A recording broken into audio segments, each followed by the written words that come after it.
우리는 나이 들어 혼자 사는 어르신들을 보면 많이 쓸쓸하실 텐데, 외로우실 텐데라며 연민과 동정 어린 말을 하기도 합니다.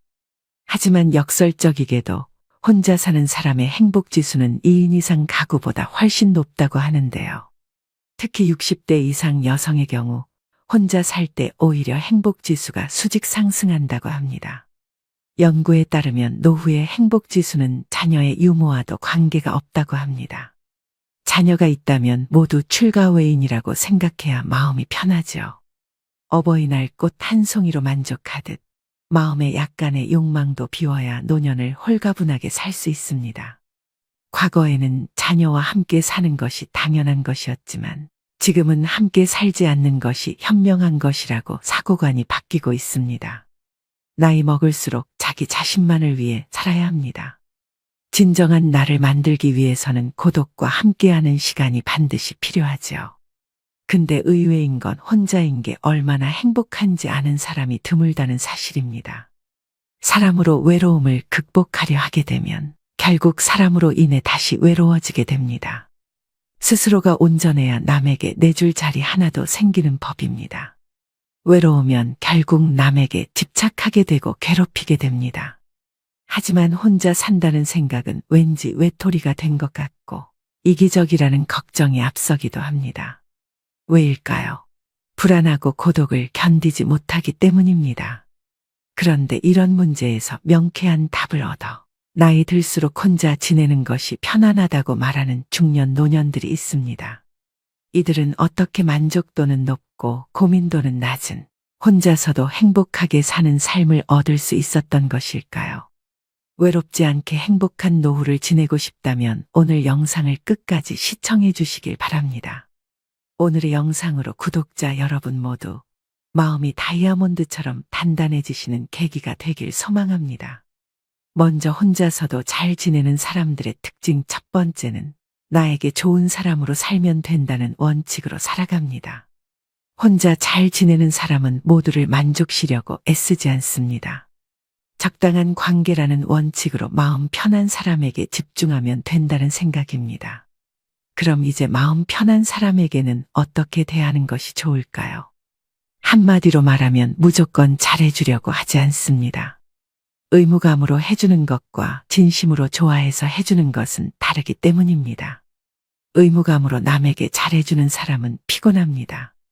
타인에게 자신의 감정을 들키지 않으려고 말 한마디, 행동 하나에도 주의를 기울이기 때문입니다. 타인은 잘 돌보면서 정작 자신은 돌보지 않는 사람의 마음은 과연 건강할까요? 남에게 무조건 잘해준다고 해서 그것을 모든 사람이 알아주는 것도 아니더군요. 이런 기대가 관계에서 갈등으로 이어지는 경우가 많습니다. 나는 힘이 붙이도록 잘해준다고 했는데 상대는 좋아해주기는커녕 모르거나 오히려 불만인 경우가 있습니다. 억울하고 상대가 밉습니다. 그런데 상대도 같은 마음이라면 어떨까요? 말이 통하지 않고 돌파구는 없는 것처럼 느껴집니다. 그래서 어른들은 사람 마음이 내 마음 같지 않다고 말했었나 싶습니다. 상대가 내 마음 같기를 바라지 않으면 상처도 받지 않습니다.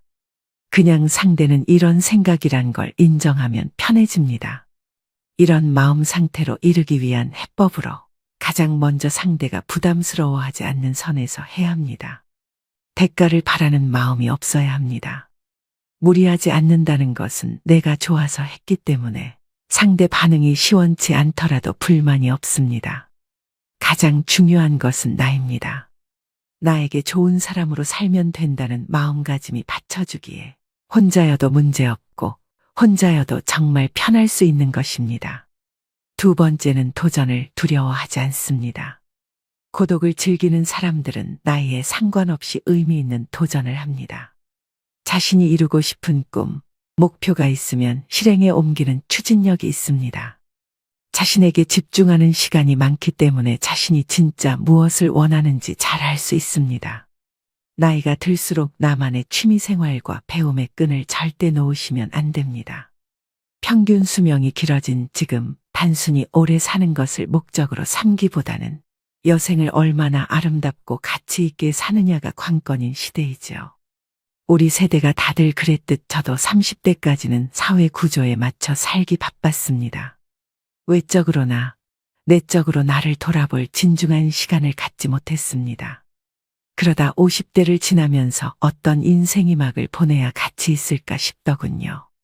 동시에 자녀 세대에게 존경받는 부모가 되려면 어떻게 노후를 보내야 할까라는 고민도 생겨났습니다. 요즘엔 여기저기서 혼자서도 재미나게 사는 어르신들의 이야기가 많이 보입니다. 그 중에서 여러분들께 도움이 될 만한 분들의 글을 한번 가져와 보았습니다. 댄스 스포츠를 배우고 있는 김순옥 씨는 이렇게 말합니다.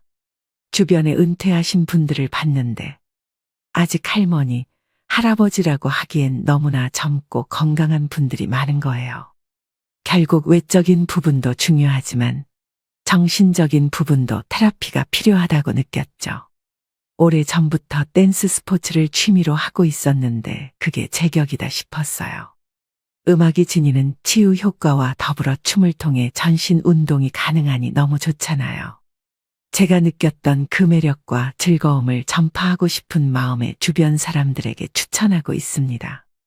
김순옥 씨의 말처럼 무엇인가 배우고 즐기겠다는 생각으로 시작보세요.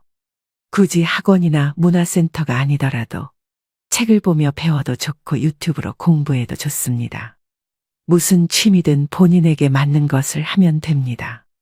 굳이 같이 가자고 권유하여 친구들과 마음 상할 필요도 없습니다. 마음 맞으면 같이 하면 좋고 대화를 해도 좋습니다. 세 번째는 모든 사람들에게 인정받으려고 하지 않습니다. 혼자 잘 지내는 사람들은 인간관계에서 모든 사람들과 잘 지내려고 하지 않습니다. 그리고 모든 사람들에게 인정받으려고 하지 않습니다. 서로가 다르다는 것을 인정하고 서로가 맞지 않는다면 그것 또한 인정합니다. 내가 사람들로부터 인정받고 싶은 마음이 없으니 자연스럽게 타인의 기대에 맞춰서 살 필요가 없는 것이죠. 사람들은 사람들이 자신을 사랑해 주길 바라고 인정해 주길 바랍니다. 내 편이 되어 주길 바라는데 혼자 잘 지내는 사람들은 사랑과 인정을 타인에게 바라지 않지요. 내가 상대에게 바라는 기대와 바람이 없으니 실망할 일도 없습니다. 인간관계에서 오는 소외감, 외로움도 없지요.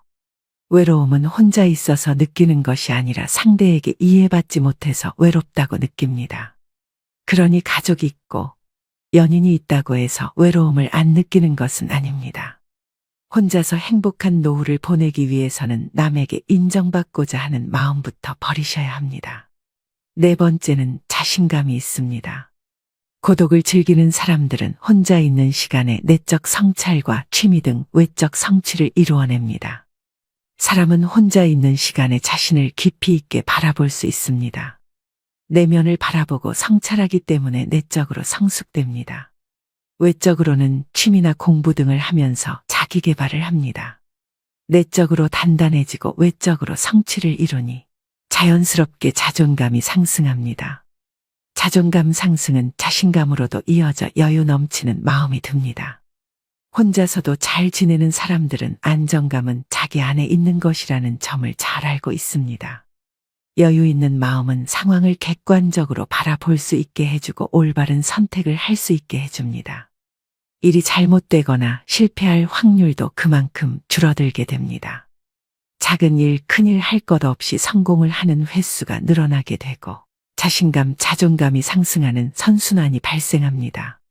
이런 선순환은 삶을 긍정적으로 바라보게 해주니 삶 자체가 긍정적으로 흘러갑니다. 설사 실패를 하더라도 그 상황에서 할 수 있는 긍정적인 것을 발견하고 다시 일어섭니다. 이렇게 어려움을 극복해냈으니 다시 자신감 상승의 선순환이 발생되는 것입니다.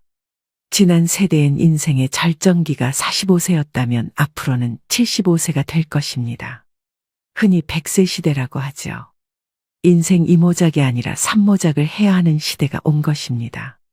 하지만 사람들은 현재의 생활에 급급한 나머지 갑자기 주어진 길고 긴 인생 후반전을 어떻게 준비해야 할지 아직 잘 모르고 살고 있습니다. 그냥 주어진 오늘 하루 또 열심히 살면 되는 것 아닌가 하는 생각이 나중에 주어질 인생 후반전을 맞아 여러분을 몹시 어리둥절하게 하고 더욱 힘들게 만들 수 있습니다. 노후가 비참해지지 않으려면 나 자신을 믿고 사소한 것이라도 스스로 할 수 있다는 자신감부터 가지는 것이 제일 중요한 첫 번째 자세입니다. 다섯 번째는 자신의 시간을 관리하는 능력이 뛰어납니다. 언제 일어나서 어떤 시간에 무엇을 할지가 명확합니다. 혼자 잘 지내는 사람은 나이 들수록 하루의 계획을 세우고 계획에 따라 실천합니다. 스스로의 시간을 즐기고 자유롭게 자신의 일정을 잘 관리하고 효율적으로 일을 처리합니다. 자신의 성장을 위해서 운동도 하고 마음도 관리하며 책도 읽습니다. 남는 여가 시간에는 다양한 활동을 즐기면서 새로운 인연을 만들어 나가기도 합니다. 취미 동호회나 다양한 모임에 참여하여 자신의 관심사를 공유하고 새로운 친구를 만들 수 있습니다. 혼자 잘 지낸다고 해서 사람을 기피하는 것이 아닙니다. 때와 장소에 따라서 사람들과 잘 어울립니다. 또한 이를 통해 자신의 자립심을 강화할 수 있으며 자신의 목표를 달성하기 위해 노력합니다. 내가 무엇을 했을 때 행복감을 느끼는지 잘 알고 있습니다. 책 읽기, 요리하기, 운동하기 등 자신만의 관심사를 즐기는 것은 삶의 질을 높이는 중요한 요소입니다. 이를 통해 자신에게 자부심을 가질 수 있고 스트레스를 푸는 효과도 있습니다. 혼자 있는 시간에 목표로 한 것을 차근차근 이루어갑니다. 보통은 나이가 들어서 무언가를 다시 시작한다는 것에 대한 두려움이 있게 마련입니다. 그러나 고독을 즐기는 사람들은 평소에 꾸준한 내적 성찰로 내면에 힘이 있으니 자기 확신이 있습니다. 이런 내적 힘이 나이에 상관없이 또 두려움 없이 자신이 원하는 것을 포기하지 않고 이루어 갈 수 있게 만드는 원동력인 것입니다. 오늘은 나이 들어서도 혼자 잘 지내는 사람의 특징에 대해 배워보았는데요. 사람들은 살면서 가장 힘든 게 인간관계라고 말합니다. 어떤 분들은 허무하다고도 합니다. 20여 년간 그렇게 친구들 경조사를 챙기고 부르면 나갔건만 나 어려울 땐 코빼기도 보이지 않는 친구로 배신감을 느끼는 사람, 직장을 잃거나 사업이 망해서 외면하는 친구 때문에 차가운 현실을 실감한 사람도 있습니다. 하지만 끊고 싶어도 그동안 쌓인 정 때문에 추억 때문에 끊기도 쉽지 않습니다. 요즘엔 혼자 사는 것이 오히려 편하고 즐겁다고 말씀하시는 분들이 많습니다. 사람으로 인한 실망과 갈등이 적으니 스트레스도 적습니다. 인간관계에 집착하지 않자 더 만족스러운 인간관계가 되었습니다. 오히려 가장 불행한 사람은 혼자 사는 사람이 아니라 마음이 맞지 않는 사람과 같이 사는 사람이죠. 이제는 혼자 사는 노인에 대한 시선도 더 이상 외로움과 쓸쓸함, 인생무상이라는 편견에서 편해 보인다로 이동하고 있는 것 같습니다. 혼자서도 잘 지낸다는 것은 남에게 의지할 필요가 없을 정도로 스스로에 대한 멘탈이 아주 강하다는 증거입니다. 멘탈이 건강한 사람은 당연히 인간관계도 마찬가지로 건강하기 때문입니다. 반면 혼자서도 잘 지내지 못하는 사람들은 타인에게 지나치게 의존하면서 인간관계에 다양한 문제를 일으키는 경우가 많습니다. 사람과 인간관계가 힘들다고 말하지만 사실 외로움이 힘든 인간관계를 자초하는 경우가 적지 않습니다. 외로움을 피하려고 할수록 더 휘둘리고 약해지기 쉽습니다. 주체적이고 독립적인 한 인간으로서 삶의 균형을 이룰 수 있게 혼자만의 시간이 반드시 필요합니다. 말씀드린 5가지를 꼭 실천하셔서 나의 행복을 남에게 의존하지 않는 여러분이 되시길 바랍니다.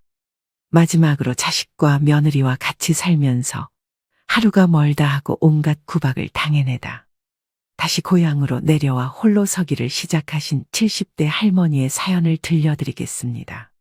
노후에 비참해지지 않기 위해서 오늘의 지혜가 여러분들에게 삶의 걸음이 되었으면 하는 바람입니다. 할머니는 남편과 슬하에 5남매를 두었습니다.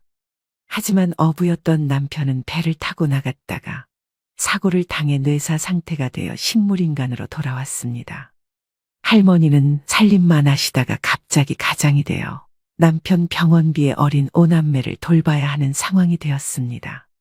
그래서 새벽부터 일어나셔서 수산시장 가서 생선 다듬고 시간 나면 다른 식당 가서 설거지 하시면서 그렇게 죽어라 일에 돈을 벌었습니다. 그런데 장남이 운동을 잘해서 학교 선생님은 그쪽으로 나가기를 바랬는데 집안 형편을 아는 착한 아들은 자기 꿈을 접었습니다. 자식을 못 밀어주는 가슴 아픈 엄마 마음을 알았는지 아들은 이렇게 말해 주었습니다. 엄마 나는 괜찮아. 이런 상황에서 내가 계속 운동을 하겠다고 하는 것도 말도 안 되지. 나는 그냥 빨리 학교 졸업해서 우리 동생들 키우는 게 목표야. 아빠 병원비도 내가 벌어서 낼게. 내가 빨리 어른이 되었으면 좋겠어. 그래야 엄마를 도울 수 있잖아. 할머니는 너무 가슴 아프면서도 한편으론 이런 장남이 너무 든든했습니다. 그렇지만 할머니는 이 말밖에 할 수가 없었습니다. 아들, 엄마가 많이 미안해. 하지만 아들은 오히려 엄마를 이렇게 안심시켰습니다. 사람이 사정이 다 다르잖아. 그러니까 엄마는 나한테 미안해하지 마. 내가 얼른 졸업해서 엄마가 덜 힘들게 해줄게. 동생들도 내가 챙길 거야. 알겠지? 그리고 아들은 실제로 고등학교를 졸업하고 바로 인근에 있는 공장에 취업했습니다.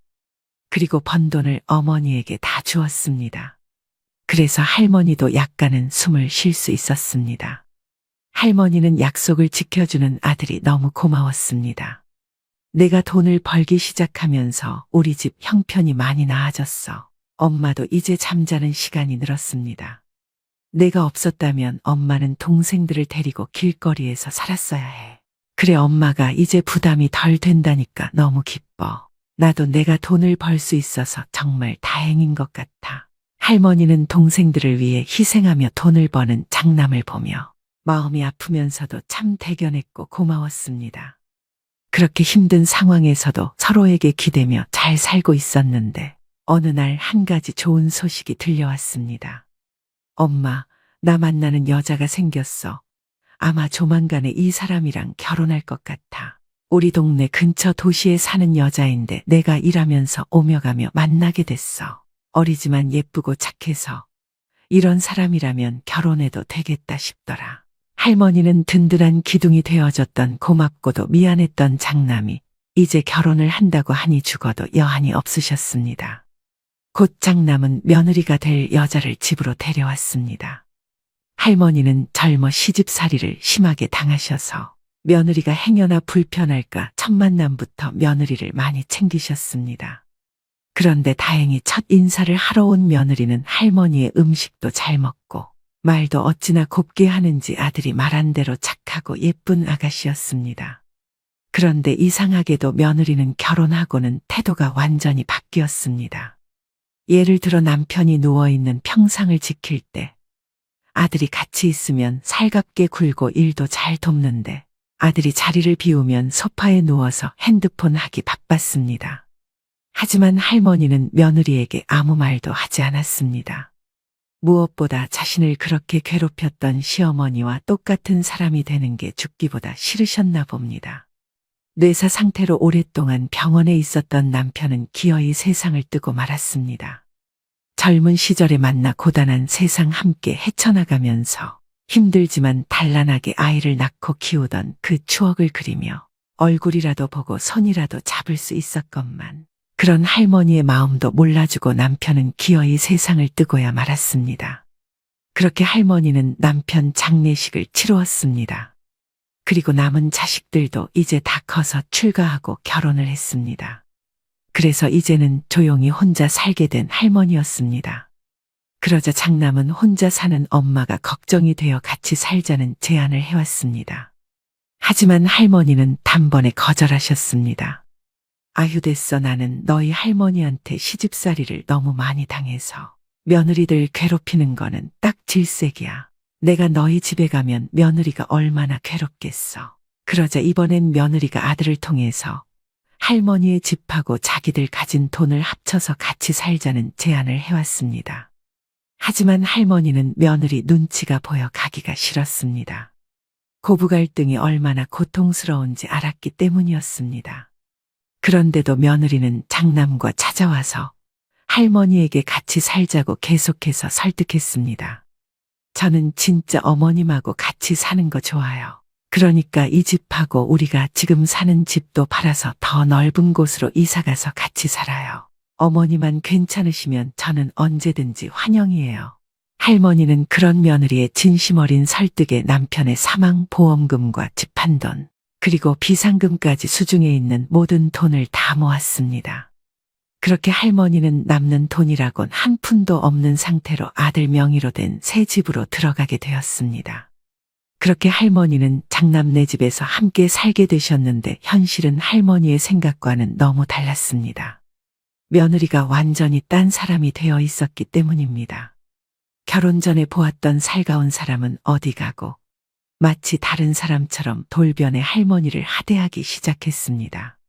어머니, 화장실 청소 이거 제대로 하신 거예요. 물때가 다 안 지워졌어요. 그러면서 자기는 친구랑 약속이 있다며 손주를 맡기고는 나가버리기 일쑤였습니다. 그렇게 며느리는 시어머니를 청소부터 음식까지 온갖 것을 시켰습니다. 마치 파출부나 가정부가 따로 없었습니다. 할머니도 처음에는 외로운 노인네랑 같이 살아주는 것이 고마워서 청소며 빨래며 나서서 했었지만 며느리의 행동은 날이 갈수록 심해졌습니다. 하지만 할머니는 아무 말도 하지 않았습니다. 아니, 할 수 없었습니다. 남편의 사망 보험금과 할머니의 재산으로 아들의 부부는 서울에 있는 대단지 고급 아파트로 이사 왔지만 할머니는 막상 그 혜택을 누리지 못했습니다. 그래도 아무 말 하지 않으셨습니다. 할머니가 살면서 가장 힘들 때 힘이 돼주니가 장남이었기 때문입니다. 할머니는 가족을 위해 희생해준 장남에게 평생 미안한 마음뿐이라 차마 며느리에게 싫은 소리를 할 수 없었습니다. 하지만 며느리는 손자를 키우며 힘든 일은 다 할머니를 시켰습니다. 손주를 유치원에 보내는 것도 데리고 오는 것도 할머니 몫이었습니다. 할머니는 이제 나이가 들어서 몸이 마음대로 움직이지도 않았습니다. 언니, 우리 엄마가 식모예요. 우리 엄마가 언니한테 어떻게 했는데 언니가 우리 엄마한테 이러면 안 되죠. 어느 날은 보다 못했던 할머니의 딸이 며느리에게 이렇게 따졌습니다. 하지만 며느리는 그때부터 심사가 뒤틀렸는지 이제 노골적으로 불만을 표출하기 시작했습니다. 늙었으면 조용히 산속에나 있지 요양원은 괜히 있나. 그런 데서 요양하면서 살면 될 거 아니야 라면서 할머니 보고 들으라는 듯이 크게 혼잣말을 하거나 심지어는 할머니가 집에 있는 것까지 눈치 주기 시작했습니다. 아들은 일이 많아서 회사에서 밤늦게까지 일했기 때문에 할머니는 집에 있는 것 자체가 지옥과 다름없었습니다. 하지만 끝까지 할머니가 대꾸를 하지 않자 며느리는 약이 바짝 올랐는지 아예 할머니 옆에 와서 이렇게 얘기했습니다. 늙으면 그냥 죽는 게 자식들 위하는 건데 어머님은 그것도 모르세요. 하긴 모르니까 이렇게 자식 집에서 얹혀 살지. 이런 며느리의 표독한 모습에 할머니는 이제 경기까지 났습니다. 자다가도 환청이 들리고 꿈에서도 며느리가 나타났습니다. 그러던 어느 날은 손주를 보던 할머니가 다리를 헛디뎌 넘어지고 말았고 왼쪽 발목과 무릎 그리고 골반뼈가 아파서 한동안 누워 있어야 했습니다. 그래서 당연히 집안일을 할 수가 없었습니다. 그때부터 며느리의 구박은 더 심해졌습니다. 할머니는 너무 속이 상해 혼자서 울기도 했습니다. 그러다가 이러다 죽겠구나 싶었던 할머니는 며느리의 실체를 자식들에게 알려야겠다고 마음을 굳게 먹었습니다. 그리고 그날부터 장남이 사준 핸드폰으로 며느리가 하는 막말들을 녹음하기 시작했습니다. 그렇게 아무 대꾸 없이 녹음을 하던 할머니는 한 달 뒤 아들에게 말해서 자식들을 다 불러 모았습니다. 그래서 장남의 아파트에 자식들이 다 모였습니다. 할머니는 목소리를 가다듬고 말했습니다. 내가 해준 게 없어서 그동안 참고 살았는데 이제는 도저히 안 되겠다. 저 못된 것이 평소에 나한테 어떻게 했는지 똑똑히 들어. 그리고 할머니는 핸드폰에 녹음된 며느리의 막말을 틀었습니다. 노인네가 너무 오래 사는 것도 가족들한테 민폐인 거 알아요. 적당히 살다가 죽는 게 자식들을 위한 길이라는 거 꼭 명심하세요. 나 같으면 그냥 스스로 요양병원으로 걸어서 들어가고 말지. 이렇게 며느리한테 병수발 들게 하는 거 미안하지도 않아요. 그렇게 그 길지도 않은 할머니가 누워있던 기간에 쏟아졌던 며느리의 잔혹한 폭언이 폭탄처럼 거실에 울려 퍼졌고 핸드폰에 녹음된 며느리의 음성이 다 끝나고도 거실에는 한동안 정적이 흘렀습니다. 자식들은 큰 충격에 빠졌습니다. 특히 효심이 깊었던 장남은 아내가 평소에 워낙 다른 사람처럼 행동했기 때문에 당혹을 넘어 큰 충격에 빠졌고 아무 말도 할 수 없었습니다. 내가 이럴 줄 알았어, 오빠. 당장 저 여자랑 이혼해. 이 집 다시 팔아서 엄마한테 받은 돈도 다 돌려주고. 여자는 여자들이 안다고 진작부터 어렴풋이 눈치를 채고 있었던 딸들이 일제히 난리를 쳤습니다. 엄마 돈 안 돌려주면 자기들이 가만 안 있을 거라고 으름장을 놓았습니다. 며느리는 눈치를 챘는지 이미 친정으로 도망가고 없었습니다. 그래서 딸들이 친정을 찾아가 뒤집어 엎겠다는 걸 할머니가 겨우 말렸습니다. 그도 그럴 것이 평소 딸들이 엄마를 모시고 살아주는 게 고마워서 며느리에게 조금씩 쥐어준 돈만 해도 1,000만 원이 넘었습니다. 그리고 행여 엄마한테 피해가 갈까 며느리 눈치를 많이 보았습니다. 그러니 얼마나 배신감을 느꼈을까요? 장남은 두 얼굴에 와이프와 대판 싸웠고 끝내 이혼 수순을 밟았습니다. 장남이 너무 충격을 받아 이혼 의지가 완고했습니다. 그 후 할머니는 바로 고향으로 돌아왔고 혼자 사는 게 오히려 마음 편해졌다 하십니다. 물론 고향에 내려오니 남편 생각도 나고 공허한 기분이 안 드는 것은 아니지만 그래도 며느리와 함께했던 그 지옥 같은 날들을 생각하면 이렇게 남 눈치 안 보고 마음 편안하게 살 수 있음에 감사함을 느낀다 하십니다. 오늘의 영상 어떠셨나요? 오늘도 노후의 지혜와 함께 해주셔서 감사드립니다. 황금빛으로 무르익어가는 여러분의 지혜로운 인생을 언제나 응원합니다. 이제 완연한 가을입니다. 계절 중 가을을 제일 좋아하시는 분들도 많으실 텐데요. 계절의 중년이라고 하는 가을은 깊고 멋스럽습니다.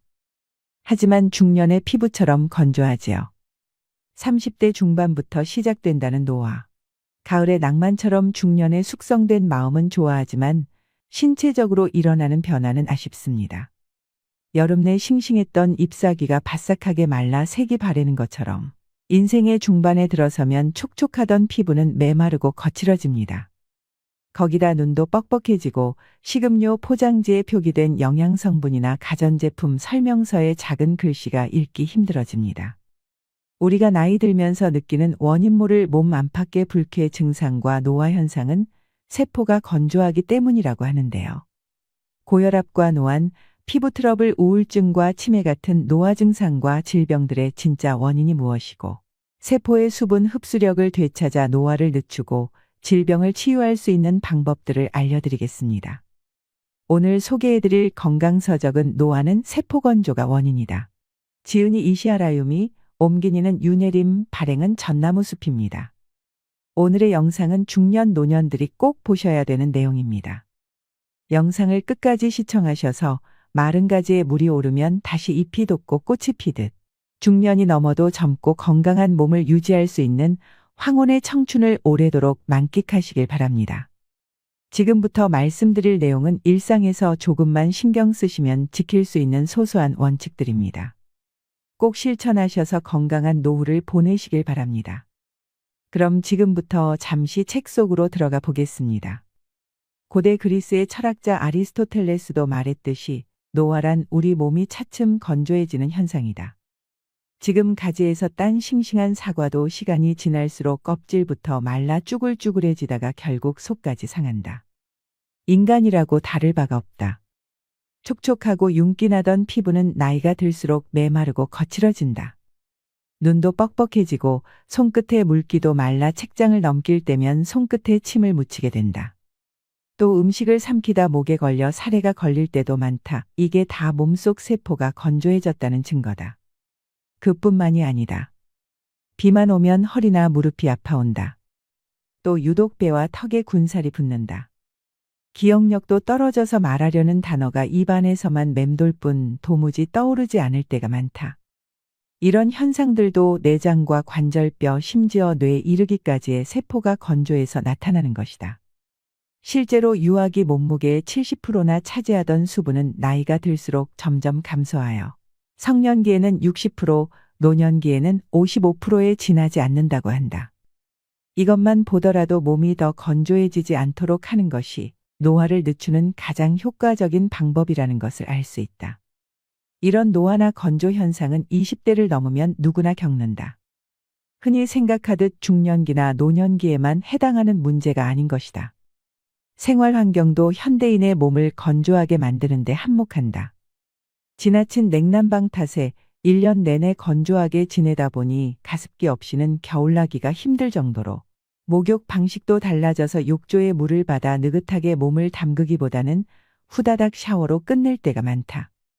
그러다 보니 몸을 충분히 덮이지 못해 냉증이 쉽게 생긴다. 몸이 차면 세포의 건조 상태가 더 악화된다. 이 같은 문제는 식생활에서 더 찾을 수 있다. 아침 식사로 많이 먹는 빵과 우유, 평소에 즐겨 먹는 열대 과일, 습관처럼 마시는 녹차는 모두 우리 몸을 차게 만든다. 이렇듯 자신도 모르게 몸을 차게 만들어서 세포의 건조를 부추기며 사는 모습을 보면 안타까울 뿐이다. 이런 생활 습관을 고쳐 몸이 건조해지는 것을 막으면 내장 기능이 활발해지고 피부도 촉촉해지며 노화도 느리게 진행된다. 주변을 보더라도 나이보다 젊어 보이는 사람들은 한결같이 활발하게 몸을 움직이기 때문에 몸에 늘 온기가 돌고 피부에도 윤기가 있다. 내장이나 뼈 혈관의 세포가 건조해진 겉모습에만 영향을 미치는 것이 아니라 다양한 질병에 걸리기도 한다. 생활습관병이라고 하는 고혈압, 당뇨병, 고지혈증 등은 혈관의 내피세포나 췌장의 베타세포 같은 우리 몸의 세포가 비정상적으로 건조해진 결과 기능이 떨어져서 나타나는 질환들이다. 또한 치매라 불리는 인지증은 뇌세포가 건조해 쪼그라들면서 나타나는 질병이다. 특히 여성은 몸속 건조증을 치료하면 자궁과 난소의 기능이 활발해져 부종이나 심한 체중 증가, 부인과 질환, 갱년기 장애 등을 빨리 극복할 수 있다. 세포 보습으로 몸의 건조를 막는 것은 어렵거나 특별하지 않다. 식사와 목욕을 비롯한 평소의 사소한 습관 몇 가지만 바꾸면 지금 내 몸에 일어난 질병과 불쾌한 증상을 완화하고 노화를 늦추어 젊고 건강한 몸과 뇌로 바꿀 수 있다.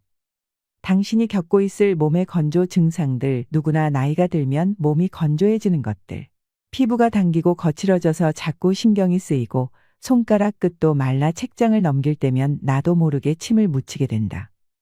그런데 건조 증상이 피부와 같은 몸의 겉에만 나타나는 것이 아니다. 음식이 목으로 잘 넘어가지 않아서 사례가 들 때도 많다. 특히 침 분비량이 적은 노인들에게 자주 있는 일인데 심한 경우에는 떡 같은 것이 목에 걸려 숨지는 일까지 일어난다. 몸이 건조해서 나타나는 노화 증상은 이 밖에도 여러 가지가 있다. 몇 가지 예를 들면 다음과 같다. 요즘 들어 뭘 좀 먹기만 하면 소화가 잘 되지 않아 속이 더부룩하고 술 마신 다음 날에는 어김없이 숙취로 고생한다. 눈에 띄게 뱃살이 찌기 시작하고 머리카락이 힘이 없이 푸석푸석하다. 탈모로 머리숱이 부쩍 줄었다. 날씬하던 종아리가 푸석푸석하고 굵어졌다. 이 같은 노화 현상의 원인은 다름 아닌 세포 건조에 있다. 생선을 말리면 수분이 날아가 껍질이 쭈글쭈글해지는데 이것은 우리 피부의 주름이 늘어난 상태에 해당한다. 나무가 시들면 속이 비는 것은 골다공증이 생기는 원리와 같다. 줄기를 자른 꽃은 시간이 지나면 생기를 잃고 바싹 말라 더는 물기를 빨아들이지 못하는데 이것은 지나치게 세포가 메말라 우리 몸이 수분을 흡수할 수 없게 되는 것과 마찬가지다. 우리 몸속에서 일어나는 이 같은 건조 현상을 그대로 두었다가는 언제 내 몸이 건어물이나 드라이 플라워처럼 될지 모르는 일이다. 혹 여러분도 다음과 같은 몸의 건조 증상에 시달리고 있지는 않는지 체크해 보길 바란다. 평소에 목이 자주 마른다. 비만 오면 몸 여기저기서 불쾌한 증상이 나타난다. 이유 없이 땀을 많이 흘린다. 유독 하체가 뚱뚱하다 등의 증상은 세포가 건조해 노화가 진행됐다는 증거다. 뇌 노화 역시 뇌세포의 건조는 위축이 원인이다. 뇌가 노화되지 않게 하기 위해 뇌세포의 건조를 막는 운동을 하는 것이 좋다. 특히 하체의 근육을 자주 사용하면 뇌로 가는 수분의 공급이 활발해지므로 인지증을 막는 데 도움이 된다. 허리나 무릎의 통증, 다리의 부종, 정력 감퇴 같은 하체와 관련된 이상이 나타날 때는 특히 조심해야 한다. 신기능의 저하는 세포의 건조와 노화로 이어진다. 메마른 세포의 수분을 제대로 흡수하게 하려면 수분과 염분이 균형을 이룬 물을 마셔야 한다. 가정에서 쉽게 만들 수 있는 매실, 간장 같은 항노화 효과가 있는 음료를 이용하면 좋다. 과도한 물 섭취는 수독을 일으킨다. 수분 섭취에 대한 그릇된 상식 때문에 다음과 같은 습관을 가진 사람이 많다. 몸을 촉촉하고 생기 있게 하려고 매일 생수를 2리터 정도 마신다. 상쾌하게 잠을 깨기 위해 아침에 일어나자마자 찬물을 한 잔 마신다. 물이나 녹차를 병에 담아 가지고 다니면서 마신다. 이런 방법으로 수분을 섭취하면 오히려 노화를 재촉하게 된다. 몸의 건조가 노화에 적인 것은 분명하지만 그저 물만 마셔댄다고 해서 물이 세포까지 도달하는 것은 아니다. 바로 이 점을 오해하는 사람이 많다. 우리 몸을 젊고 생기 있게 하는 수분은 세포 속 수분이라는 얘기를 앞에서도 했다. 반면 수독을 일으키는 수분은 세포와 세포 사이나 위장 등 있을 필요가 없는 곳에 있는 수분, 즉 세포액이다. 물기를 머금은 듯 촉촉한 몸을 만들려고 아무리 물을 많이 마셔도 물이 직접 세포 속으로 들어가는 것은 아니다. 오히려 세포 외액만 늘어나 수독증이 생길 수 있다. 그렇게 되면 세포가 메마르고 하체 비만이 되며 노화 증상이 심해진다. 나이가 들어 몸속에 절대적인 수분량이 줄었더라도 세포의 수분이 충분하면 젊고 아름다운 몸을 유지할 수 있다. 염분 섭취를 제한하면 노화가 빨라진다. 염분 섭취에 신경을 쓰는 사람이 많긴 많은 모양이다. 요즘 마트의 식품 진열대를 보면 저염 된장이나 저염 간장, 무염 버터 등을 쉽게 찾을 수 있다. 그뿐만이 아니다. 라면이나 찌개를 먹을 때는 짠 국물은 남기고 젓갈이나 장아찌 반찬은 멀찌감치 밀쳐놓는다. 자반고등어도 저염이란 표시가 없으면 사지 않는다. 저염식에 길들기 위한 노력이 정말 눈물겨울 정도다. 하지만 안타깝게도 피를 맑게 하려고 수분을 많이 섭취하거나 고혈압을 염려해 무조건 싱겁게 먹는다고 해서 반드시 큰 효과를 볼 수 있는 것은 아니다. 예전보다 염분 섭취량이 상당히 줄었어도 고혈압 환자 수는 점점 더 늘고 있는 현실이 이를 말해준다. 또 뇌졸중 환자는 감소 추세에 있지만 뇌혈관에 혈전이 생겨 일어나는 뇌경색 환자는 늘어나고 있다. 게다가 암이나 심근경색, 당뇨병, 류마티즘 등의 질병은 염분을 제한하기 전보다도 오히려 큰 폭으로 증가하고 있다. 이런 현상을 보면 과연 염분을 모든 질병의 주범으로 몰아가도 괜찮은가 하는 의문이 든다. 염분은 원래 몸속에서 수분과 함께 기능한다. 우리 몸에서 나오는 눈물이며 땀, 콧물, 혈액이 모두 짜다는 사실로도 이를 알 수 있다. 미네랄이 몸에서 일정한 균형을 유지하고 염분은 수분과 함께 증가하거나 감소하기 때문에 몸속에서 염분만 줄이는 것은 불가능하다. 동양의학에서는 몸속에 남아있는 과도한 수분이 고혈압의 원인이라고 설명한다. 수분이 많아 묽어진 다량의 혈액을 온몸으로 보내려면 심장은 강한 압력으로 박동을 해야 한다. 그러니 혈관 내 압력이 높아질 수밖에 없는 것이다. 몸속의 염분이 몸 밖으로 나갔기 때문이 아니라 염분과 함께 기능하는 수분이 몸 밖으로 나갔기 때문에 혈압이 떨어지는 것이다. 이처럼 과도한 염분 제한은 노화를 향한 전력 질주나 다름없다. 피부 보습제는 세포 건조를 해소하지 못한다. 겨울이 되고 피부가 건조해지면 얼굴이 당기고 피부에 흰가루 같은 각질이 일어난다. 발 뒤꿈치도 갈라지고 거칠어져서 걸핏하면 스타킹 홀이 나간다. 심할 때는 밤마다 몸 여기저기가 가려워서 잠을 설치기도 한다. 이렇다 보니 많은 사람들이 목욕을 마치면 얼른 보습크림부터 챙겨 바르고 틈만 나면 얼굴에 생수나 화장수를 뿌린다.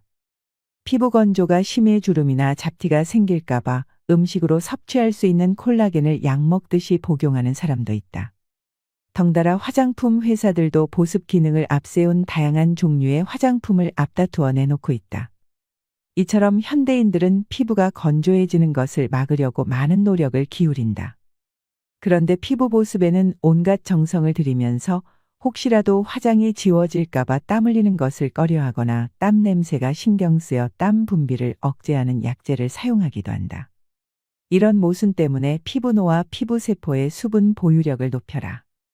노인이라도 건강한 사람은 남녀를 불문하고 피부가 매끄럽고 윤기 있다. 반대로 20대 여성 가운데도 피부가 거칠고 메마른 이들이 많다.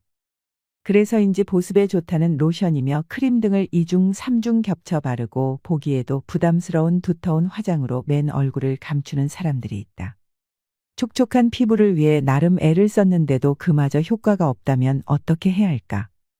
느긋하게 욕조물에 몸을 담그거나 사우나에서 기분 좋게 땀을 흘리고 났을 때 모습을 한번 떠올려 보자.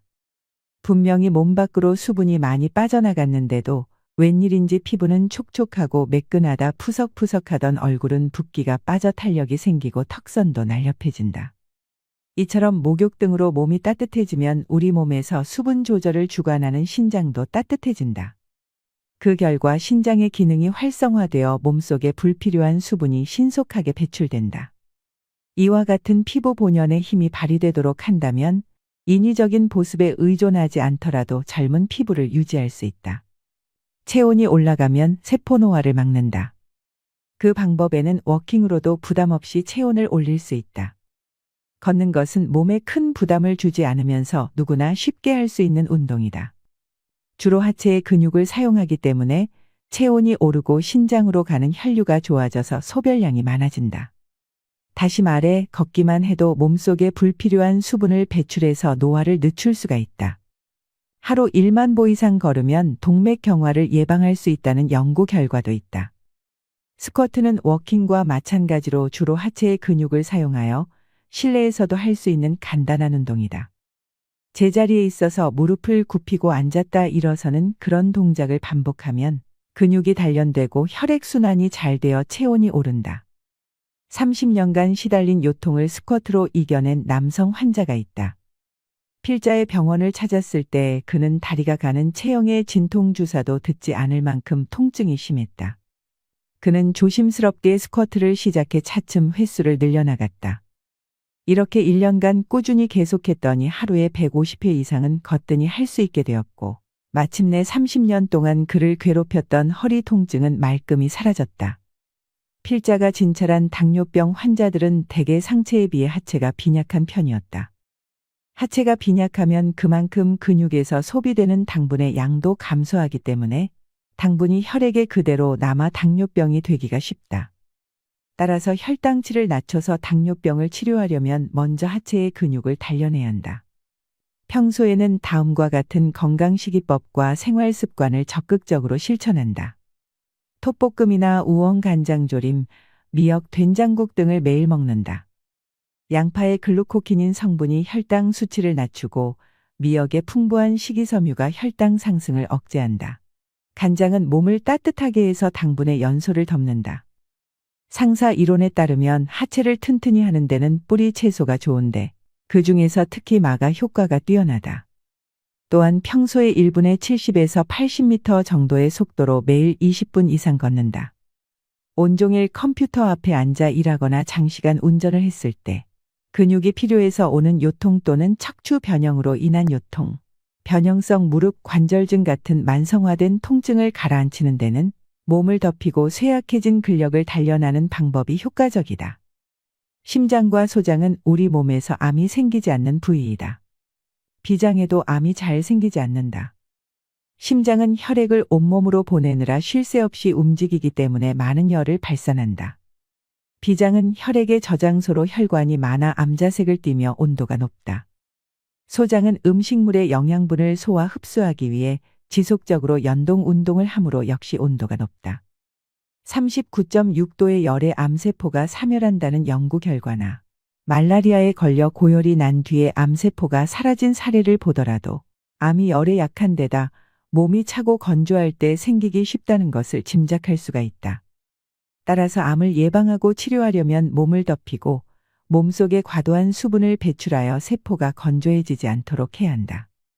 한편 육류나 달걀, 우유, 버터 등으로 대표되는 서구식 식사를 즐기게 된 이후로 폐암이나 대장암, 유방암 같은 서구형 암은 물론이고 전체 암 환자도 늘어났다. 암을 예방하려면 지금부터라도 몸을 따뜻하게 하는 한식을 중심으로 먹고 식사량도 평소 먹던 양의 60에서 70% 정도로 줄여야 한다. 피부 세포의 수분 보유력을 높이는 데는 마토란, 오크라 미역, 생청국장, 말버섯, 굴, 해삼관자, 조림무, 조림가자미의 살을 발라내 국물과 함께 그릇에 담가식히면 생선의 젤라틴 성분이 굳어 묵 같은 상태가 된다. 겉은 미끈거리고 끈적거리는 식품이 좋다. 이들 식품에 들어있는 점액 성분인 루틴이 피부를 촉촉하고 탄력 있게 만들어준다. 이런 식품을 자주 먹으면 세포의 수분 상태가 정상으로 회복되므로 피부의 건조 증상도 차츰 좋아질 것이다. 피부 세포를 촉촉하게 하는 것이야말로 피부를 젊고 생기 있게 만드는 가장 효율적인 방법이다. 지금보다 10살은 더 어려 보이는 세포 보습 생활법은 항노화 음료로 온몸의 건조를 막는 데 있다. 약으로 몸의 건조를 치료하거나 노화를 막을 수는 없다. 노화를 늦추는 가장 신속하고 효과적인 방법은 신기능을 강화하는 것이다.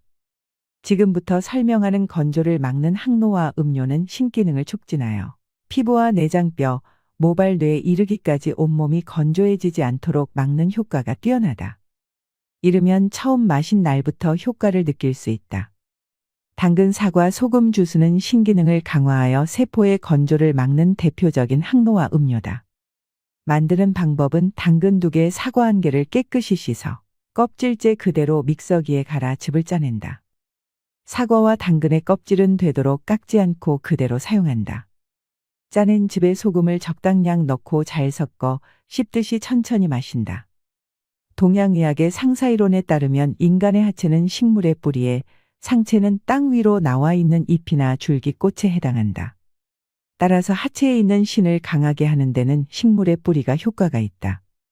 인삼이나 오가피 같이 뿌리를 약용하는 생약은 대개 큰 병으로 몹시 쇠약해진 신체 회복을 돕거나 허약체질 노쇠를 개선하는 데 쓰인다.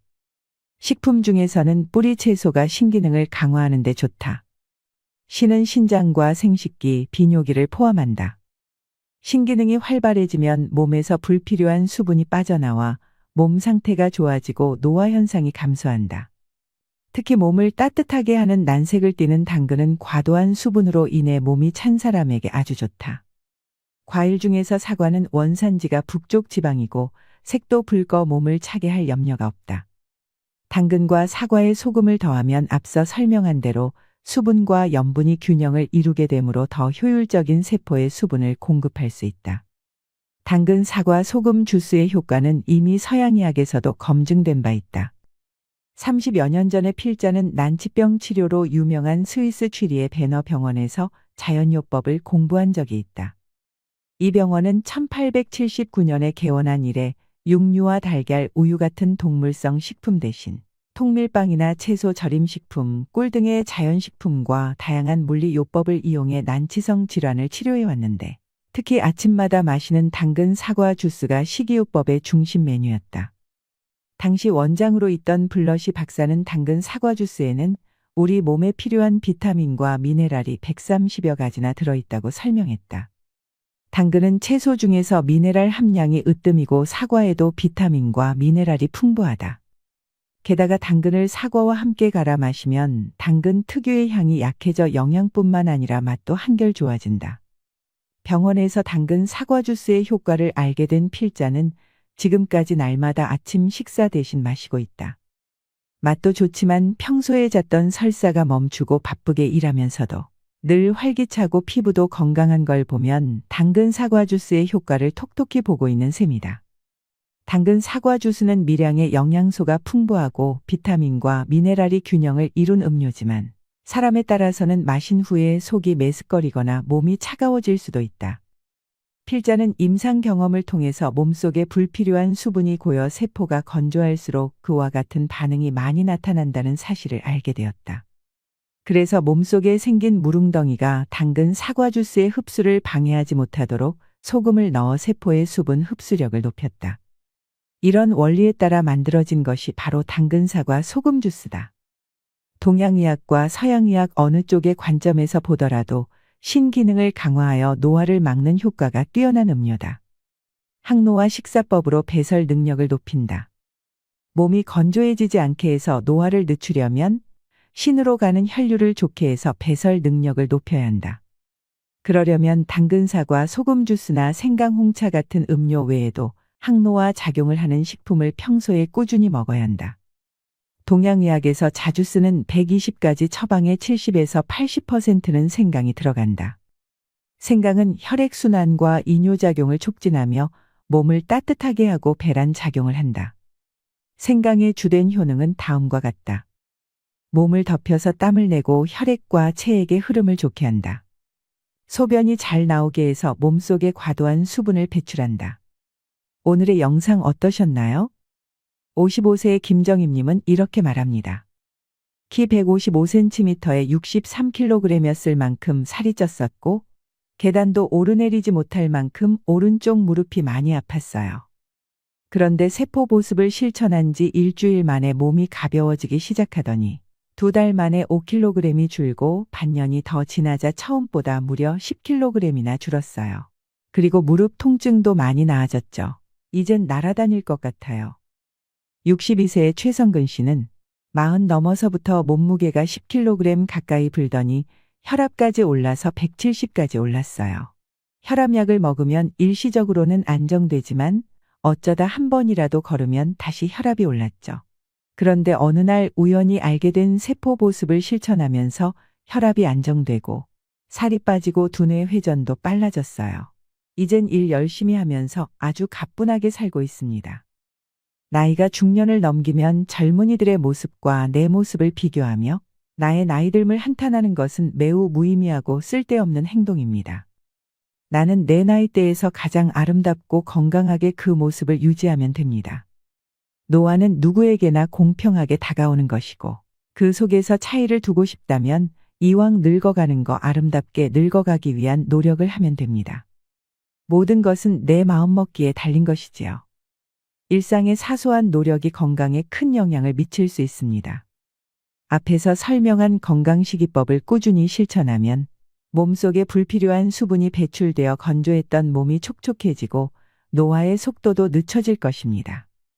작은 실천들이 모여 건강이라는 큰 보상으로 돌아온다는 것을 새삼 깨닫게 되면서 이제라도 세포 보습을 시작하자는 다짐을 하게 됩니다. 더 유익한 많은 내용을 알고 싶으시다면 책 전문을 읽어보시는 걸 추천드립니다. 오늘의 영상이 구독자 여러분들에게 많은 도움이 되셨길 바랍니다. 오늘도 노후의 지혜와 함께 해주셔서 감사드립니다. 황금빛으로 무르익어가는 여러분의 지혜로운 인생을 언제나 응원합니다. 우리는 살다 보면 천년만년 살 것처럼 뒤도 옆도 살필결을 없이 달리다가 누구나 삶의 어느 모퉁이에 멈춰서서 자신의 인생을 돌아보게 되는 순간이 옵니다. 인생을 알만하고 인생을 느낄만 하니 머리엔 이미 서리가 내리고 몸은 생각같이 움직이지 않지요. 젊을 때는 물질적이고 육체적인 삶이 최고라 여기며 살아가다가 인생 후 반전이 돼서야 비로소 진정한 인생의 가치와 만나게 되는 것입니다. 인생을 살아가다 보면 점점 가지고 싶은 것들이 생겨 무언가를 계속 구매하거나 더 많은 사람들과 어울리려고 하는 분들이 계십니다. 우리는 나이 들수록 건강하고 행복한 노후를 위해 중년부터 인생의 덧셈과 뺄셈이 필요합니다. 안 쓰는 물건이나 지나간 관계에 대한 집착 등은 빼고 비운 공간을 필요한 것들로 채워나갈 때 보다 풍요로운 노년을 보낼 수 있습니다. 이는 누구나 잘 알고 있는 교과서적인 내용이지만 일상에서 이런 것들을 마음에 간직하며 지켜나가는 것은 결코 쉬운 일은 아닙니다. 나이가 들고 지혜가 자랄수록 물질적인 삶은 멀리하고 정신적인 삶을 최고로 여기며 살아가야 합니다. 그렇다면 노후에 어떻게 하면 잘 빼고 잘 더할 수 있을까요? 오늘은 더 나은 내일을 꿈꾸는 이 땅의 많은 중년 노년들을 위해 나이가 들수록 무조건 버려야 할 4가지에 대해 말씀드리겠습니다. 구독자 여러분들은 더 늦기 전에 지금부터라도 노년의 비움을 실천하셔서 홀가분한 노후를 만들어 가시길 바랍니다. 나이가 들수록 버려야 할 첫 번째는 불필요한 물건을 버리는 것입니다. 주위를 둘러보면 자식들을 출가시키고 떠나보내고 난 뒤 집을 좁혀서 가는 분들이 많습니다. 식구가 적은데 집까지 넓으니 횡댕그렁해서 더 외롭게 느껴진다는 것입니다. 집을 줄이면 살림살이도 자연스럽게 비워지게 되죠. 대부분의 사람들은 집에 쓰지도 않는 물건을 오랫동안 보관해 놓는 일이 많습니다. 어느 날은 제대로 정리하겠다고 마음먹으면서 막상 정리를 시작하면 버리는 것도 말처럼 쉽지가 않은데요. 놔두면 언젠가 쓸 것 같은데 이건 비싸게 주고 샀는데 이건 추억이 있는데라며 버리지 못하는 이유도 다양합니다. 이런 이유로 하나둘씩 챙겨두다 보니 슬그머니 또 자리를 차지합니다. 집안 곳곳에 잡동사니가 여러분들에게 주는 영향은 생각보다 심각하다고 하는데요. 풍수지리 전문가는 각 물건에는 고유의 에너지와 기가 존재하고 있는데 이 에너지의 흐름이 순조로워야 집안이 활기를 띨 수 있다고 합니다. 즉 불필요한 물건은 즉시 버리고 비워내야 비로소 그 자리에 자신이 진정 원하는 새로운 일들이 찾아올 수 있다는 것이죠. 내 몸의 노화를 촉진하는 물건 5가지가 있습니다. 첫 번째는 밑창과 굽이 다른 낡은 신발입니다. 낡은 신발은 관절과 척추를 늙게 만들고 오래된 운동화는 족저근막의 압력을 높여 통증을 유발하기 때문에 집에 낡은 신발이 있다면 당장 버리셔야 합니다. 두 번째는 오래된 플라스틱 용기입니다. 오래된 플라스틱에는 환경호르몬과 세균도 많고 음식물을 오염시키기 때문에 과감하게 버리셔야 됩니다. 세 번째는 오래된 칫솔입니다. 벌어진 칫솔모는 잇몸을 손상시켜 구강노화를 촉진한다고 하는데요. 3개월마다 교체해 주는 것이 좋습니다. 네 번째는 오래된 기름입니다. 오래되어 산패된 기름은 일단 몸속에 들어가면 배출이 안 되고 혈전을 만들어 혈관을 좁혀 여러 가지 질병을 유발하므로 오래된 기름은 절대 드시면 안 됩니다. 마지막으로 5번째는 오래된 이어폰입니다. 볼륨 키운 이어폰은 청력 노화를 촉진시키고 소음성 난청의 원인이 된다고 하는데요. 이어폰을 낄 때는 최대 볼륨의 50% 아래로 듣고 오래된 이어폰은 버리셔야 합니다. 빨리 늙지 않고 좀 더 건강하게 지내기 위해서라도 집안에 있는 오래된 물건은 과감하게 버리셔야 됩니다. 모든 것이 부족하던 시대에는 많은 것을 소유하는 게 미덕이었으나 요즘처럼 넘쳐나는 시대의 무절제한 풍족함은 오히려 짐이 되고 욕심이 됩니다. 물질적인 것을 아무리 많이 가져도 정신적으로는 점점 허기를 느낀다는 사람들이 많기 때문이죠. 철저하게 비우는 무소유의 삶을 실천하고 가신 법정 스님은 행복의 비결은 우선 자기 자신으로부터 불필요한 것을 제거하는 일에 있다고 말씀하셨습니다. 버리고 비우는 일은 결코 소극적인 삶이 아니라 지혜로운 삶의 선택입니다. 비우기가 익숙해진다면 필요 없는 물건들을 아무 생각 없이 사모으던 습성도 사라질 것입니다. 그리고 노후에는 소유보다는 이런저런 경험에 더 많은 시간을 들이셔야 됩니다. 물질적으로 더할 나위 없이 풍요롭지만 정신적 공허함은 그 어느 세대보다도 깊은 중년 노년들에게 물건 버리기는 간결하고 자유로운 삶을 위해 반드시 실천해야 할 생존 전략입니다. 더불어 나이가 들수록 더 단촐하게 더 가볍고 명료하게 살기 위해서는 늘 자신의 것을 비우고 살아야 하는지도 모릅니다. 나이가 들수록 버려야 할 두 번째는 앉아있는 시간을 줄이셔야 됩니다. 여러분은 하루에 얼마나 오랜 시간 앉아서 생활하시나요? 나이가 들수록 덜 앉고 더 많이 움직이셔야 되는 것은 모두가 알고 계실 텐데요. 60세가 넘어 하루 10시간 넘게 앉아 있으면 치매에 걸릴 확률이 높아진다고 합니다. 치매가 아니더라도 장시간 앉아 있는 사람은 하루 종일 몸을 움직이는 사람보다 당뇨병이나 심장마비 위험이 높고 하체 비만 등의 발병하는 위험이 증가한다는 연구가 있는데요. 자식들이 출가하고 나가게 되면 억지로라도 움직였던 몸은 그냥 앉아서 TV를 보는 시간의 하루 일과 중 대부분을 차지할 것입니다. 하루에 1시간만 앉아있는 시간을 줄여도 각종 심혈관 질환과 대사증후군 발병 위험이 줄어든다고 합니다. 장시간 앉아있는 것이 건강에 미치는 악영향을 줄이기 위해 일상에서 30분마다 5분간 가벼운 걷기를 하셔야 됩니다. 한 연구에 따르면 1,500명의 노인 가운데 가장 오래 앉아 있었던 사람들은 더 자주 움직였던 노인들보다 평균적으로 8년 더 빨리 늙는 것으로 나타났다고 하는데요. 나이가 들어가며 신체 활동이 게을러지면 근육이 급격하게 줄어들고 기력이 떨어지면서 더욱 움직이기 싫은 마음이 생겨날 수 있습니다. 나이가 들수록 움직이면 살고 누우면 죽는다는 말을 떠올리셔야 됩니다. 편하게 쉬려는 마음에서 벗어나 일상에서 많이 움직이는 습관을 길들이셔야 합니다. 매일 규칙적으로 많이 걷는 것도 건강 유지를 위한 좋은 습관 중 하나입니다. 만일 걷지 못하신다면 앉아서 하는 운동 또한 매우 도움이 될 수 있습니다. 앉아서도 가벼운 스트레칭을 자주 해주신다면 몸의 움직임을 늘리는 데 효과가 있습니다. 나이가 들면 운동을 해도 근력이 늘지 않는다는 잘못된 생각 때문에 고령자들은 운동을 시도조차 하지 않는 경우가 많습니다. 집에서 쉽게 할 수 있는 운동을 매일 10분만 꾸준히 해도 1년이 지나면 현재 근력의 20%까지 늘릴 수 있다고 하는데요. 그렇게 되면 노년 건강 유지의 최대 복병인 낙상 사고가 줄고 사회 참여 활동은 늘어나고 노년의 허약도 예방됩니다. 얼마 전에 옆집 60대 어머님은 길을 걸어가시다 갑자기 넘어지셔서 팔이 꺾이는 사고를 당하셨습니다. 다리에 근력이 부족해서 중심을 못 잡고 넘어지셨는데요. 오랫동안 치료받느라 고생하시는 걸 옆에서 본 적이 있습니다. 미리 근력 운동을 조금씩이라도 실천해서 예상치 못한 사고에 대비를 하셔야 됩니다. 습관이 인생이라는 말이 있습니다. 우리가 갑자기 운동량을 늘리는 것은 쉽지 않은 일입니다. 대신 앉아있는 시간이라도 줄이는 게 노후 건강을 위해 아주 좋은 방법이 되는 것입니다.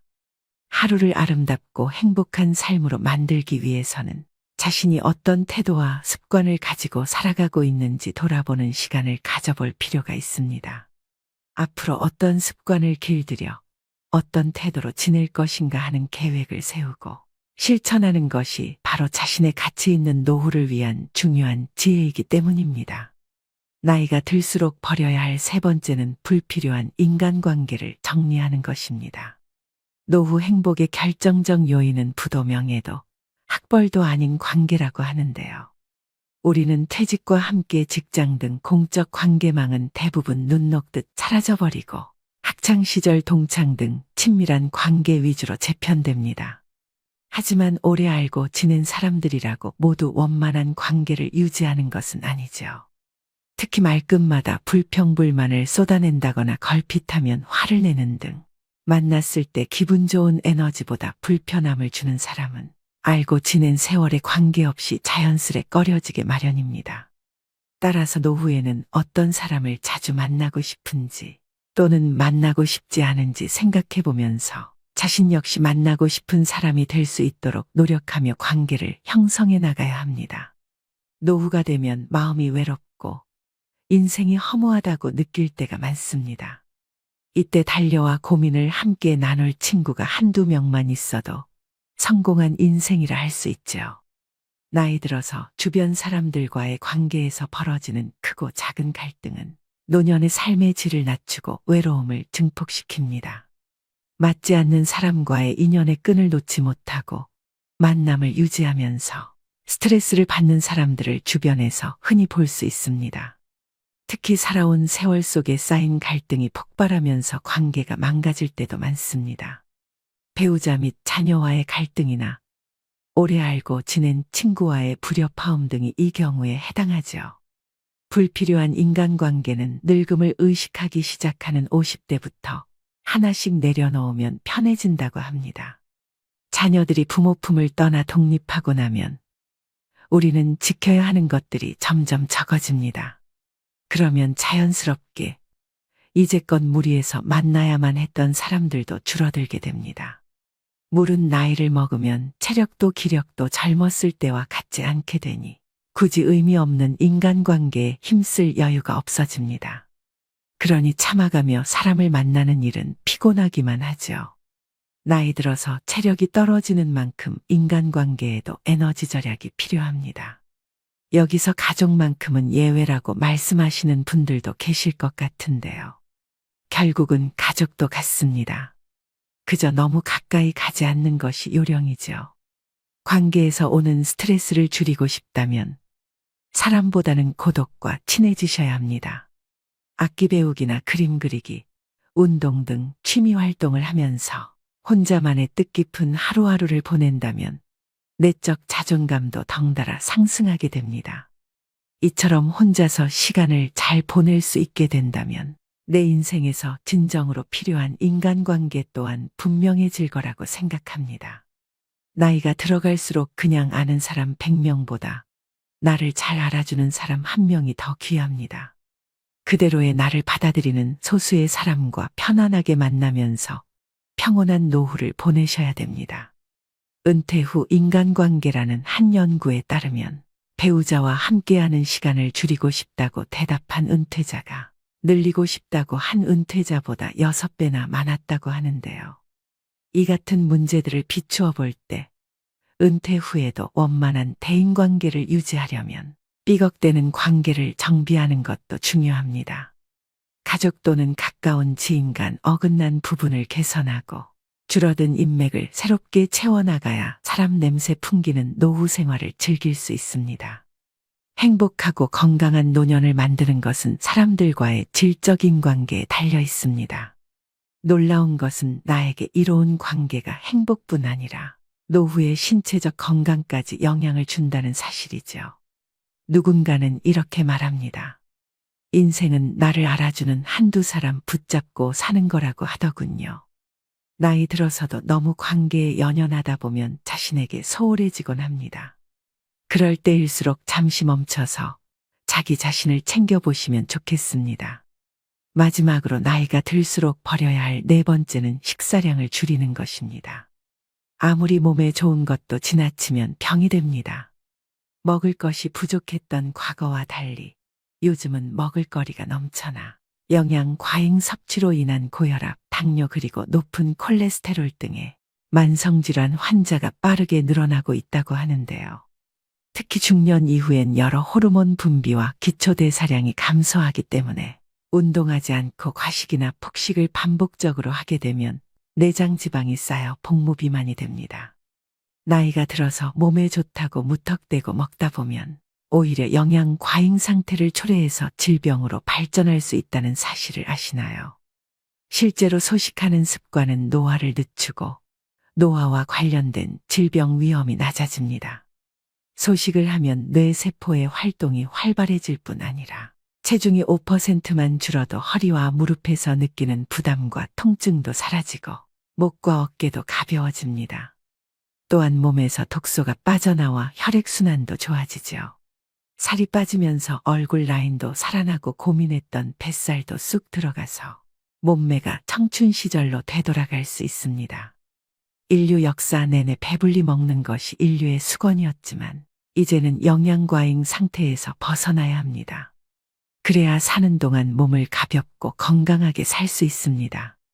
우리는 나이 들수록 첫 번째 목적으로 지켜야 할 것은 무조건 건강입니다. 그러니 급격하게 빼려고 하지 말고 식습관과 생활 습관을 바로 잡는 것이 중요합니다. 그렇게 되면 살은 자연스레 슬슬 빠지게 될 것입니다. 나이가 들수록 과식보다는 적당한 배고픔을 즐기셔야 됩니다. 중년 이후에는 부족한 것을 더 먹는 것도 중요하지만 건강을 위협하는 나이살이 찌지 않도록 먹는 것을 줄여야 하는데요. 소식 습관을 유지하는 데 도움이 되는 방법 3가지를 알려드리겠습니다. 첫 번째는 식사 시간을 적어도 20분 이상으로 유지하시고 음식도 많이 오래 씹으셔야 합니다. 두 번째는 수분 섭취가 중요합니다. 물이 부족할 경우 갈증을 배고픔으로 착각하여 과식하게 될 수도 있습니다. 세 번째는 그릇과 수저의 크기를 줄이는 것입니다. 처음부터 밥을 반 덜어놓고 먹고 작은 그릇을 이용하여 음식을 담습니다. 이처럼 나이가 들수록 먹는 것을 줄이는 것은 건강의 첫걸음입니다. 건강은 지나치게 강조해도 해가 되지 않습니다. 계속해서 말씀드리지만 인생을 살아가는 데 있어 중요한 것은 첫째도 둘째도 건강입니다. 젊었을 땐 하나라도 더 가지려고 몸 상하는 줄 모르고 살았지만 이제는 건강을 우선으로 챙기셔야 한다는 걸 항상 생각하셔야 합니다. 오늘의 영상 어떠셨나요? 우리는 나이가 들어가며 행복한 삶을 누리는 조건으로 건강한 몸과 함께하는 배우자, 하고픈 일들, 여유로운 자금, 그리고 남은 생을 동반할 친구 등을 흔히 떠올립니다. 하지만 누구나 그렇듯 생각한 대로 인생은 흘러가지 않습니다.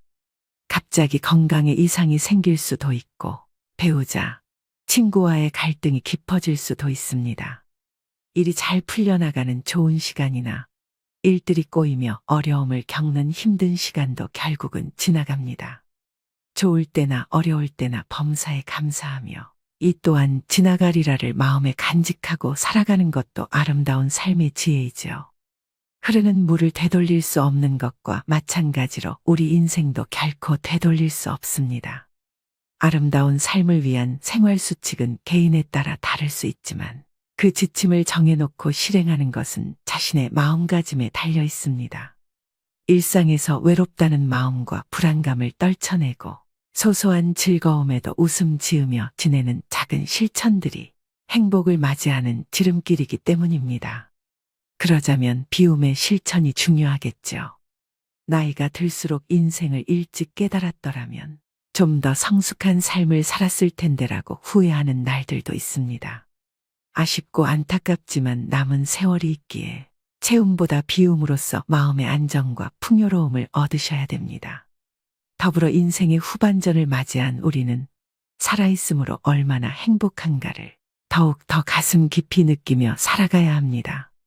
오늘 말씀드린 나이 들수록 버려야 할 4가지를 꼭 실천하셔서 품격 있는 노후를 만들어 가시길 바랍니다.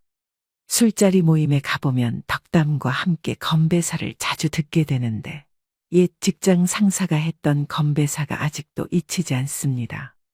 많이 채우면서 살았는데 이제는 비우면서 삽시다. 비우는 게 채우는 겁니다. 술잔은 들고 빈 잔은 내리고. 마지막으로 한용운 시인의 노인예찬을 들려드리면서 오늘의 영상 마무리하겠습니다. 여보게 저녁놀 붉게 으스러지는데 늙은 몸에 무슨 짐을 그리도 무겁게 지고 가는가. 인생길은 다시는 되돌아올 수 없는 일방통행로.